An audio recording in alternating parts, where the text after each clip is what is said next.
Hello, everyone, and thank you for coming to Deb Chanel's 484, where we do the bold and the beautiful soap opera recaps and reviews. And I'm going to tell you for June the 6th, 2017 episode, it was hotter than fire. I'm telling you, it was hot, hot, hot. I'm like, call the paramedics because it's going to be a 911 situation. I don't know if it's going to be Quinn end up in the hospital dead, Eric. Uh, hell, Maya and Nicole, they're gonna go at it too, along with Julius pushing all the buttons. Okay, I mean, what the hell is going on with Eric firing Katie after he got himself uplifting her, saying she was a valuable team player and a valuable team member, and she had some stuff to offer the company, some talent, some skills. You know what I'm saying? I'm like, did he wake up in a not a coma, but did he have a slight amnesia, a little dementia going on? Because somebody should have told him, hey, we're going to either tell you the good news or we're going to tell you the bad news. The good news is I don't think you need to fire Katie, because if that's the case, you're going to have some bad news down the road. They're going to probably put your ass in a coma, Papa. Okay? Meaning Katie is going to definitely spill the beans.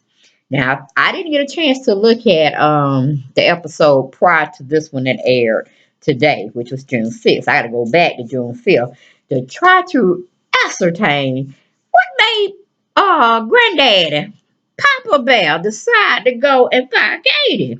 That's a bad move, writers. Bad move. Shouldn't even put that in the plot. But anyway, y'all gonna do what y'all want to do. But anyway, I'm like, hell has no fury when you're dealing with a woman that's scorned. You got Quinn and Katie. Katie is definitely scorned, and she's gonna tear that ass up. She's gonna get her what do you call it? What do you call it? I can't even think of the word. But she's gonna get her satisfaction due. Trust and believe that one. Before they send her off to the loony bin. Okay. Then we have Lizzie in the centerpiece with Julius holding the torch for Maya and Nicole to get into it. Okay, so Rick and Maya, y'all down there in Paris doing y'all thing. Y'all need to be skedaddling it back up to LA to claim your daughter or your adopted daughter. I mean, it's your daughter full in effect, Rick. Yes, but the mother is in question. I don't know what's going to happen to you and Nicole need to have joint custody because Nicole is going for pure blood and Julius is driving the wagon. Okay. Then we have Katie on the ropes to killing Gwen. She's like, okay, they're going to play that game. That's fine. That's fine today. And I tried to hold a secret. I tried to do this. I tried to do that. But they trying to take everything away from me. And Katie must not understand she don't need to work. She is a millionaires. What the hell is she thinking about? Okay. So it tends to get my attention drawn to she done fell in love with Eric. Eric, y'all. Of all the men she could possibly fall in love with. It just seems like this big old Bermuda triangle. Quinn sleeps with who? Bill Spencer. And she wants to sleep with Ridge. Okay? That can happen. Brooke has slept with Ridge, Grandpa, Eric, as well as Bill. Then you have Katie. She has definitely slept with Bill and Ridge. I'm not understanding this triangle. It needs to burst wide open. Okay. I'm tired of it, writers. Get it together. Let's close some storylines and move on with new storylines added. Okay. So basically, Rick and Ma better get on home, but they don't have a child to claim anymore because Nicole gonna be done got representation and serve them once they get back. Thinking they coming back to their happy home as well as their daughter. Quite the contrary. And what the hell is Bill and Brooke? They haven't come back from their honeymoon yet. That's the longest ass honeymoon I've seen. But I guess they both deserve it because it's been a long time coming. All right, that was my sidebar. So let's get right on into the scene of today. Okay, we got Katie. She is holding a gun on Quinn. But she digressed. She figures out, well, damn, I don't need to be holding this gun on her because I definitely got more ammunition to spray on her behind that doesn't require bullets. It just requires me to open up my mouth and tell the right person who needs to know this deadly information, which is Eric Forster. So as she has the gun pointed at Quinn, she finally recognized she still have all the power. She might not have a job to come to kind of make her feel like she has a place in society.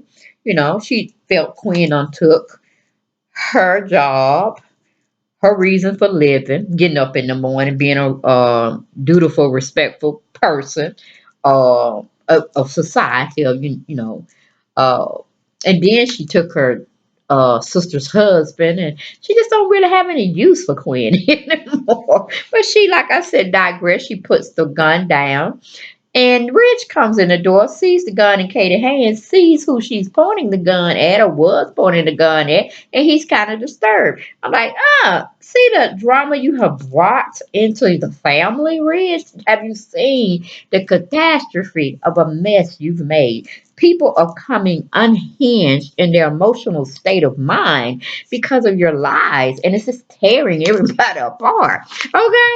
So he goes on and say, you know, what's going on here? What's going on? Then Quinn, of course, she gonna go in defense mode. She's trying to kill me. She did it. She did it. You know, all that kind of mess. And then Rich goes over to kind of take the gun. He like, ain't no bullets in here. But still, that doesn't defer the fact that what are you doing with a gun, Katie? Okay, we move on for that situation. We go to Rick and Maya. They're thinking about going home to Lizzie, but they can't decide. I'm like, y'all better be deciding something real quick, fast, in a hurry, because you're not going to have a child to go home to if Julius keep putting these crazy negative thoughts in Nicole's head. Okay, then we have the Avant family, and Lizzie and Nicole are in Brooke's house and watching baby Lizzie, of course. And Julius is, you know, trying to start stuff, but you know he can't start too much negativity until Vivian leaves. Then we have Coco and RJ are talking about concerts, and Maya and Nicole. I'm like, Coco is very intuitive of somebody else's needs, meaning the two sisters and the little baby girl Lizzie. And I'm like, wait a minute, girl, you getting a little too far ahead of yourself. You just got back into the fold. All right.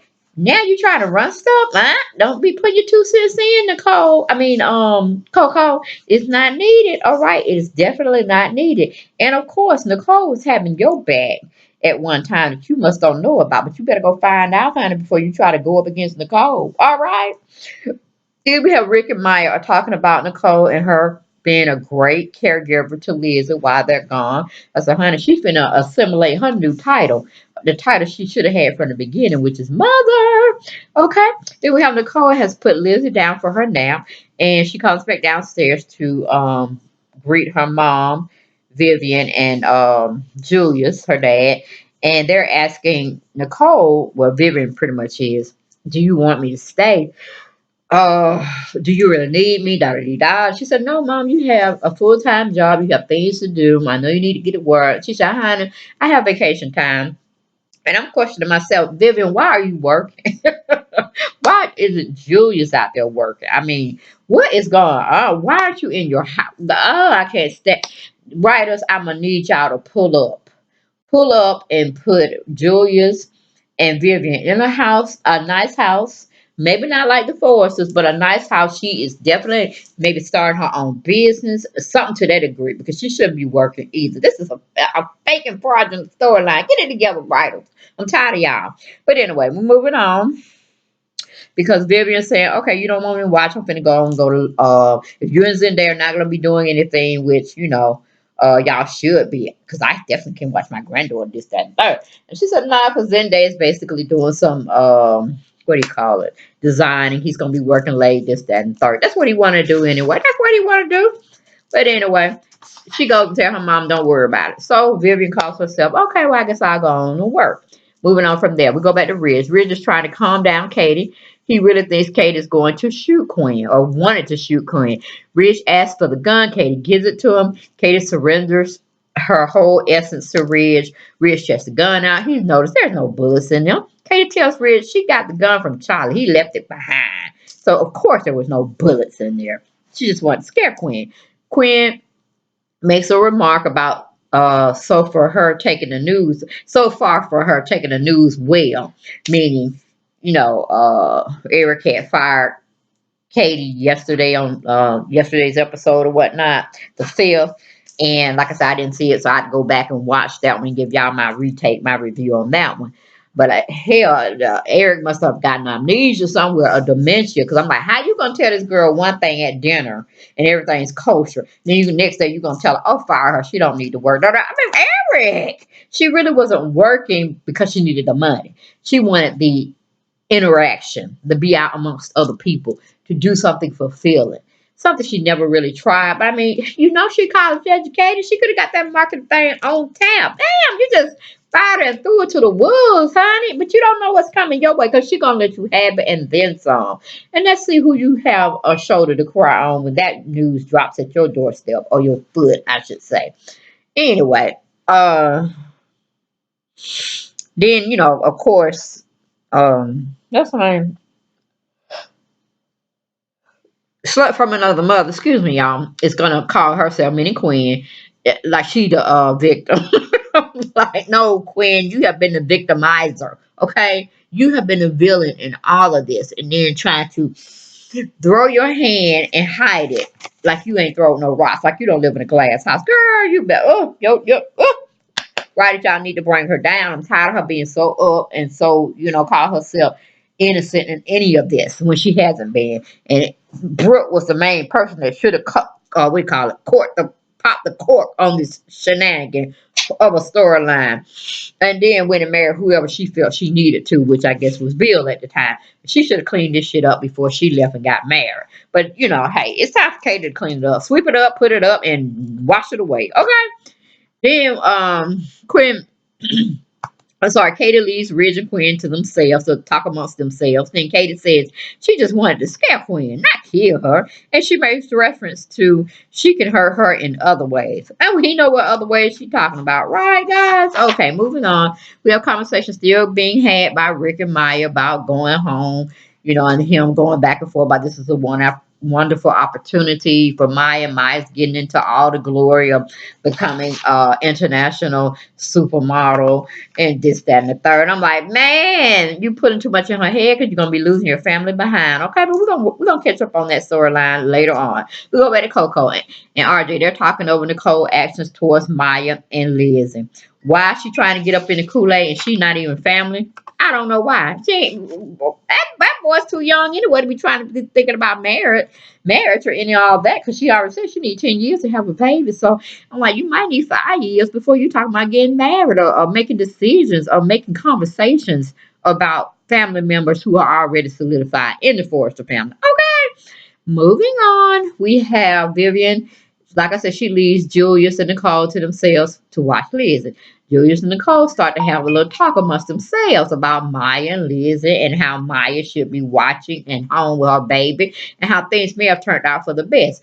Maya into her modeling career, making that her sole priority, and then Lizzie finding her way back to her mom, that her mom gave her up so that Maya could have both the best of both worlds, which is modeling and being a mom. Okay, and of course, Nicole's buying into this crazy assumption of his, stirring up mess is what he's doing. Then we have Quinn is being hysterical about Katie, doing this, trying to kill her. She don't feel safe. I'm like, really, Quinn? Weren't you trying to kill Deacon just a few, maybe year or two ago? You pushed him off the ledge. You really thought he was dead, remember? You wanted people to forgive you for all of that, but they didn't know about that. That's still a hidden secret. Then we know you were trying to kidnap Liam on the go, because he had a little slight dementia because of the little hits and falls he had to his head. Did you forget that? People took pity on you, didn't put your behind in jail. Now you're starting up some more mess, and you're trying to say Katie is the concern? Katie wants you dead, and Katie wants it. Then we have the clips of you trying to kill Katie with a candelabra. Remember that? I mean, come on now, you about as crazy as KK. But Katie, at least, she ain't really did nothing half of what you done did. And when she had got unstable in her mind, Bill and Brooke had drove her to that, because they were trying to make her feel like she was making all the allegations she was making towards them and having an affair as something that was all in her head, when in truth truth be told, they actually was doing what she felt that they were doing, but they were denying it, and she didn't have proof. And it took Pauline to come and pull her out of that. Now she's thrown into another messy scenario. So I'd say, Katie, set yourself free, honey, and tell, sing it from the tops of the mountains, of the hills of California, where Eric can hear you with a bullhorn, and just let it be. Just let it be, girl. Set your soul free and tell the truth. Okay? Tell the truth and shame the devil. That's all I got to say is tell the truth and shame the devil. But anyway, she comes back into the office. I don't know why, but she catches Bridge embracing Quinn because she's acting so hysterical. And of course, she gets upset, meaning Katie. Said, "What are y'all doing in each other's arms? What are y'all doing? Are y'all crazy?" And of course, Bridge trying to say, "It ain't nothing going on. I'm trying to console her." She's like, "Console her from what? I didn't do nothing to her." Da, da, da, da, da. No. And then Bridge kind of makes her feel like, "Really, Katie? Really? You didn't do nothing to her. You didn't scare her, right?" Go to commercial, come back. We have Katie tells Ridge and Quinn what are they doing though. But Ridge gets Katie straight. She realized what she did was wrong. So she said, "Fuck it, I'm gonna leave. I'm gonna leave." Because yes, okay, I should have pulled the gun on her. At least I should have said there wasn't no bullets in there, but I'm still pulling this gun on her. You know what I'm saying? She could have did something like that. But she did. She just walked out and said, "Fuck it, I'm going home. I'm tired." Like, I'm tired for you, Katie. I'm tired for you too, baby. All right, then we go from that situation. We go to Maya. Maya calls to check in on Nicole and baby girl Lizzie, but she gets her father to answer the phone instead. He starts making a little snotty, snobbish type, gestures of his tone, and then Nicole comes downstairs and sees or hears her sister on the phone, and she goes in to say, "Oh, okay, okay. Where you are? Where are you? Are you not coming home anytime soon?" "Okay, I got Liz or whatever." Just being very empty minded when it comes to communicating with her sister, and just having a conversation with her and just telling her what's what. You know what I'm saying? Just tell her what's what. So she can get her behind home on the next plane smoking so they can all sit down and be rationalized of what's going to happen. Okay, with baby Liz. Then we move on from there. We go to Ridge offers to take Quinn home. He insists, meaning he ain't giving her no recourse to say no. I'm like, really? Why you just didn't take Katie home? She seemed like the more fragile, unstable person at the time, but you find yourself, "Oh, I need to take Quinn home. She's the victim." Really? Katie gonna straighten all that shit out soon, rather than later, okay? Oh, then we have Katie at home. She's thinking about everything. And to my opinion, my perception, she's thinking about telling Eric everything. Okay, at least I hope that's how the writer's going to write it in. We go to commercial, we come back. We have Coco as being too overly concerned about Nicole situation and baby duties. I'm like, you're not even family, baby, and you listening to conversations you had no privy to be listening to and making your own assertions. Okay, moving on from there, we have Julius is asking why Nicole hasn't told Maya about her condition. She said, "I hadn't had time. I don't really want to at this time, but I will make the time whenever I feel like it, Dad." Okay, then get off my ass. Then Julius is starting, he starts though. He's stirring the pot between both sisters, but he really still sees Maya as his son. Myron, I guess. I don't know, and he's still kind of bitter and salty about that transition she made into being a woman. Then Julius is playing the mind games on Nicole, and Nicole is falling for a hook, line, and sinker. We leave that situation. We go back to Katie. Katie's at home, still thinking about the situation. She's coming unhinged. I'm like, "Katie, you on your medication, baby? Go get some more medication. Put another pill in you because you really coming off the rafters, honey." And she starts to look through her telescope. I'm like, "When did Katie get a telescope? I mean, is it wheels? Is it something big about for wheel?" And she just, looking at it. But anyway, she has the fascination to look into it. Like she got it set right by the force of creation's house. She wants to take everything in consideration. She want to look and see. You know what I'm saying? Ooh, like a little stalker. But anyway, she finds Rich and Quinn together outside talking. I don't know, I guess on the veranda or whatever. And she sees Rich making little hand gestures around Quinn's facial area, her neck area. And Katie goes ballistic. She goes into another whole scene of a woman has fury in her. Okay? How they say hell no fury like a woman scorn. Woo, you got that right, sister, because she might get into kidnapping, torturing, and everything. I need somebody to get a hold of Katie. Where Brooke at? Brooke, where Donald? Where all her family members? Because, woo, Katie finna snap. And I ain't talking about a pole bean. All right, when you're sitting around the table having good conversation and cracking them beans for Sunday dinner, I ain't talking about that guy. I'm talking about snap putting in a loony bin, okay, or going to jail one, whichever they decide for her. All righty, guys, that was what is today? Tuesday? Okay, that was Tuesday episode of The Bold and the Beautiful, which aired on June 6, 2017. I'm going to have to get back with y'all for the fifth because I just need to see Eric cutting up. Talking he firing somebody. I just can't believe it. I can't believe it. And I can't believe Rich and Quinn let him do it without any upfront argument. You know what I'm saying? Because, ooh, Katie's got them in the palm of her hands and she finna drop them like hot potatoes. Okay? But thanks, guys, for tuning in for my recaps and random reviews on The Bold and the Beautiful.